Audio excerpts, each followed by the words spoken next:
श्री योगी जी को वस्त्र अर्पण करते हुए गुरु जी। नारायण नमो नारायण। आपसे थोड़ा जिज्ञासा है हमारी कि आप कहाँ रहते हैं, आपका परिचय क्या है। सुना है हमने कि आप नर्मदा किनारे आपका आश्रम है और वहाँ खूब संतों की सेवा करते हैं। तो नर्मदा मैया का क्या प्रभाव है, क्या जीवन में आपके ऊपर कुछ नर्मदा जी ने कृपा की है, थोड़ा हम लोगों को बताने का कष्ट करेंगे क्या? जी महाराज जी, मैं आपको बताता हूँ। मैं सीहोर ज़िला में होलीपुरा मौनी बाबा आश्रम है, वहाँ पर हम विराजते हैं। हम उत्तर प्रदेश जिला जालौन के रहने वाले थे। हम गुजरात में भक्तों से मिलने आए। वहाँ से मुझे प्रेरणा मिली कि माँ नर्मदा की परिक्रमा करना चाहिए। तो मैंने कब अनुभव किया, जब एक 10 साल का बालक हमको मिला कि नर्मदा की परिक्रमा में ये है। तो मैंने भी समझा कि जब ये बालक कर सकता तो मैं क्यों नहीं कर सकता हूँ। तो मैंने परिक्रमा को भरूच से उठाई, अंकलेश्वर से उठाया और अंकलेश्वर से उठा करके और मीठी तलाई कटपुर होते हुए और हमने परिक्रमा का अनुभव किया।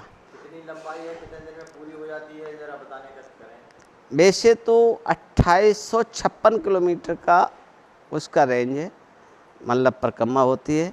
लेकिन हमारे जो परिक्रमा हुई थी वो 3 साल 3 महीना 13 दिन की परिक्रमा हुई थी। और इसका महत्व ये है कि हर घाट का महत्व अलग अलग है। भोजन की व्यवस्था हो अन्यथा ना हो, आपको उस घाट पे 2 दिन रुकना है तो रुकना है।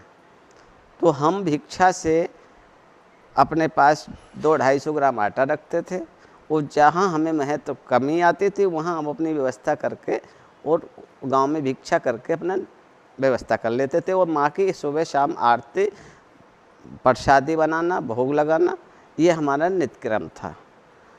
अच्छा, एक समय ज़रूर ऐसा हुआ कि मातेश्वरी की कृपा अचानक हुई।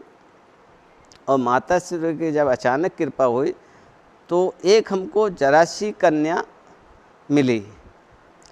और जरासी कन्या मिलने के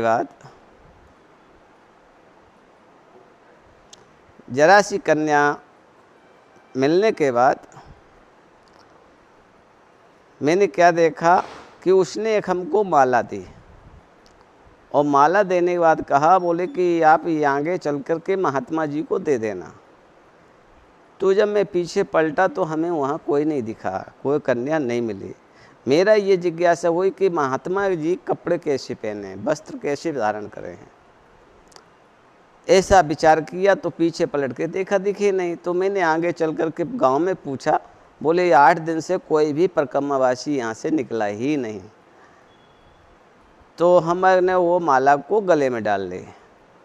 गले में डालते हुए उस माथेश्वरी कृपा से ऐसी कृपा हुई कि हम आंवली घाट पर जब आए तो मोगरा में, ग्राम मोगरा है जिला सीहोर में, तो वहाँ पर हमने श्रीमद् भागवत कराई। और भागवत में जो राजा मतलब जो परीक्षित बनाते हैं भागवत में, राजा परीक्षित जिसको बनाया उसको मैंने माला जपने के लिए दी। उसने माला जपते हुए 8 दिन पूर्ण किए, भंडारा हुआ। उसके बाद उसने भी अपना शरीर को त्याग किया। ऐसे महान पुरुष भक्ति करने वाले राम मंदिर में वो पूजा करते थे। करीबन उम्र उनकी थी 75 साल। तो राजा परीक्षित का भी हमने ऐसा देखा है। अच्छा, नर्मदा का महत्व क्या है? नर मदे हर, नर मानी पुरुष, मद मानी अहंकार। इसको जो हरने वाला है तो माँ नर्मदा है। क्योंकि कितना बड़ा लखपति आदमी हो, कितना भी गरीब हो, उसको भिक्षा तो मांगना ही पड़ेगी। बिना भिक्षा के वो उसकी परिक्रमा पूर्ण नहीं हो सकती। इसके बाद हमने देखा कि हमने सुना था कि सदाव्रत मिलता है। तो सदाव्रत कोई आटा दाल नहीं।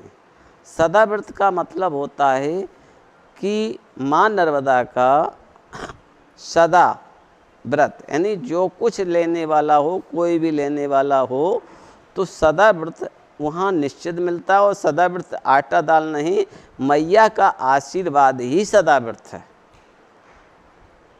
ये मैंने अनुभव किया। और अमरकंठ जाकर के जब हम कबीर चौतरा पहुँचे तो एक बहुत अच्छा तालाब रहे। तालाब में हमें ये पता लगा कि यहाँ मैया का दूध पीने को मिलेगा। तो जब मैं पहुँचा वहाँ पर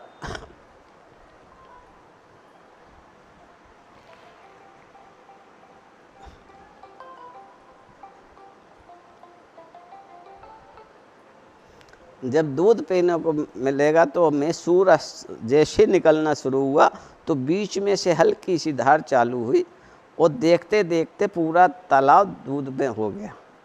हमने भी वहाँ पे दूध भी पिया, चाय भी बना के पी। और थोड़ी देर बाद 15-20 मिनट बाद ज्यों का त्यों फिर जल हो गया। तो महिमा तो नर्मदा की जितनी मैंने अनुभव किया, कल्पना की, उससे हम वर्णन नहीं कर सकते हैं। यानी हमारे पास में ऐसा कोई प्रांत नहीं जहाँ कर परिक्रमावासी ना आते हों। हमारे पास चाहे 10 आ जाए, चाहे 20 आ जाए, चाहे 100 आ जाए, हमारे यहाँ सदाव्रत मिलता है। मैं उनकी परिक्रमावासियों की सेवा करता हूँ, क्योंकि सेवा हमने पहले ली है, इसलिए मैं उनकी सेवा करता हूँ। मुझे मालूम है कि परिक्रमा में क्या कष्ट होता है, क्या सुख मिलता है, क्या दुख मिलता है। इसलिए हम उनकी सेवा करते हैं। और सभी मानभाव से मैं एक बार ज़रूर विचार करूंगा कि एक बार माथेश्वरी की परिक्रमा यदि ना कर पाएँ तो दर्शन और स्नान जरूर करें। बहुत सुंदर, आपने बड़ी कृपा की, नर्मदा जी की महिमा हम लोगों को बताई और इससे हम सब लोग लाभान्वित होंगे और लाभ भी उठाएंगे। और जो लोग नहीं गए हैं तो वो दर्शन करने भी जाएंगे। जी, महाराज जी, ओम नमो नारायण।